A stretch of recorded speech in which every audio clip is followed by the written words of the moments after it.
नमस्कार दोस्तों, मैं डॉक्टर एस के त्रिपाठी स्वागत करता हूं आपका आपके अपने YouTube channel GS with doctor S के त्रिपाठी में। दोस्तों, किसी भी प्रतियोगी परीक्षा में चयन हेतु समान अध्ययन अर्थात जीएस की बहुत ही महत्वपूर्ण भूमिका होती है। इसी बात को दृष्टिगत रखते हुए मैंने जीएस की एक श्रृंखला शुरू करने का निर्णय लिया है।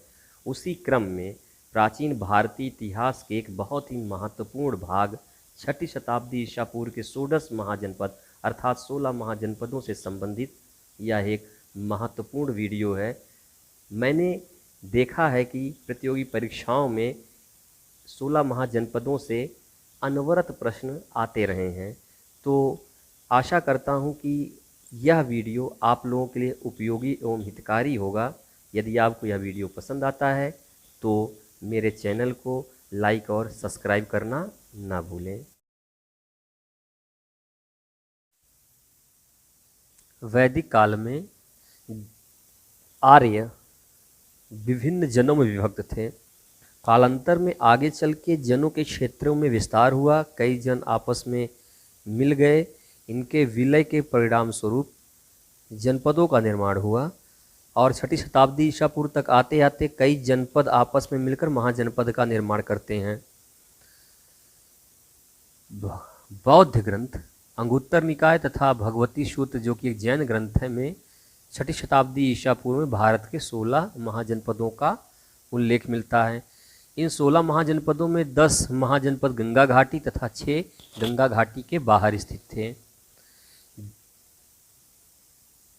हम इस वीडियो में महाजनपदों के क्षेत्र, जो कि वर्तमान में कहाँ थे, महाजनपदों का नाम, उनकी राजधानी देखते हैं। पहला महाजनपद है कुरु महाजनपद।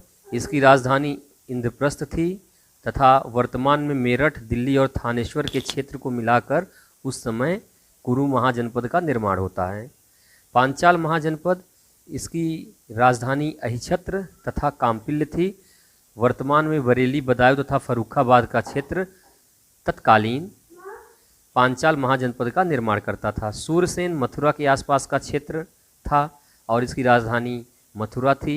वत्स महाजनपद इलाहाबाद, कौशाम्बी, बांदा के क्षेत्र से मिलकर बनता था और इसकी राजधानी कौशाम्बी थी।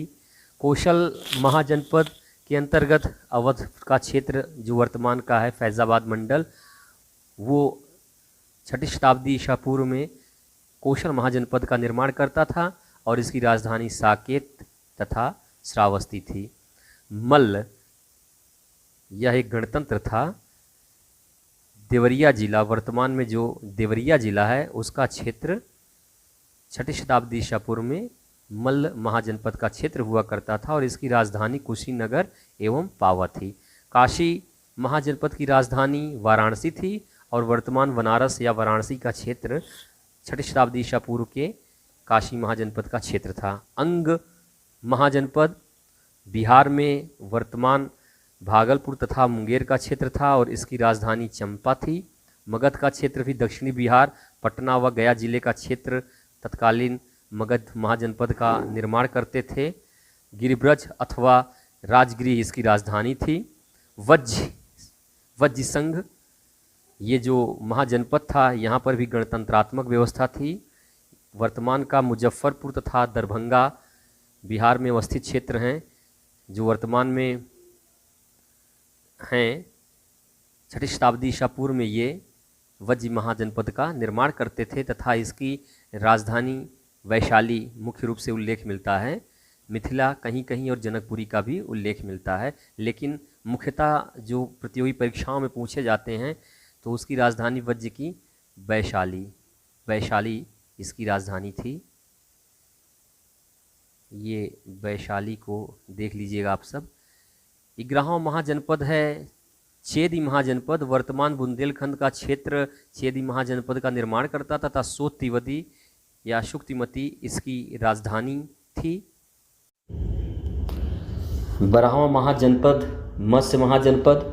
वर्तमान जयपुर का क्षेत्र 6ठी शताब्दी ईसा पूर्व में मत्स्य महाजनपद का निर्माण करता था। तथा मत्स्य महाजनपद की राजधानी विराटनगर थी।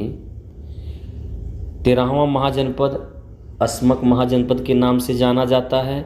वर्तमान में गोदावरी नदी घाटी जो कि आंध्र प्रदेश में अवस्थित है 6ठी शताब्दी ईसा पूर्व में अस्मक महाजनपद का निर्माण करती थी। पोटन अथवा पोटिल अस्मक महाजनपद की राजधानी थी। 14वां महाजनपद अवंती था। वर्तमान पश्चिमी तथा मध्य मालवा का क्षेत्र अवंती महाजनपद का निर्माण करता था। उज्जैनी तथा माहिष्मती, वास्तव में अवंती दो भागों में उत्तरी अवंती तथा दक्षिणी अवंती में विभक्त था।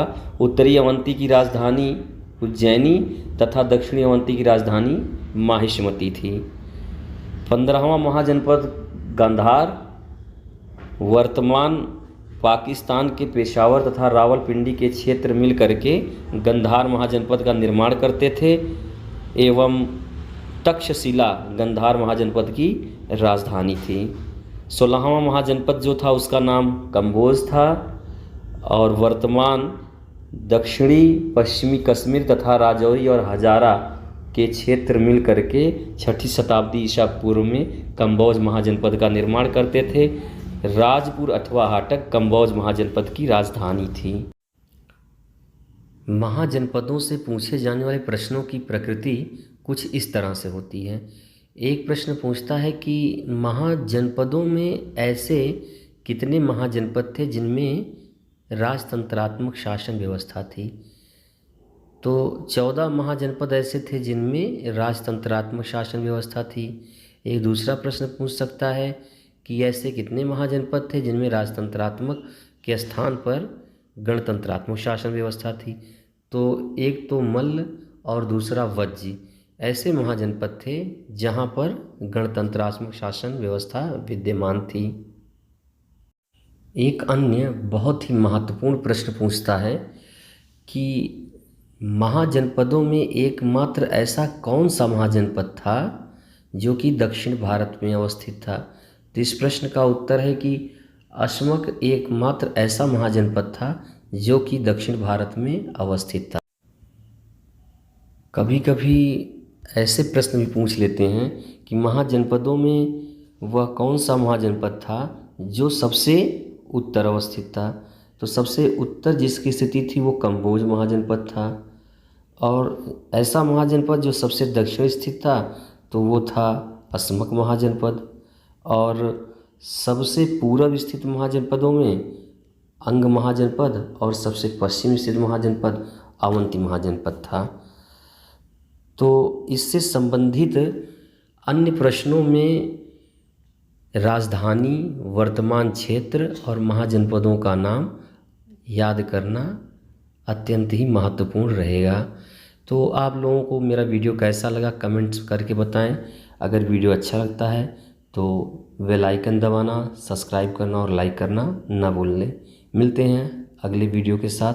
धन्यवाद।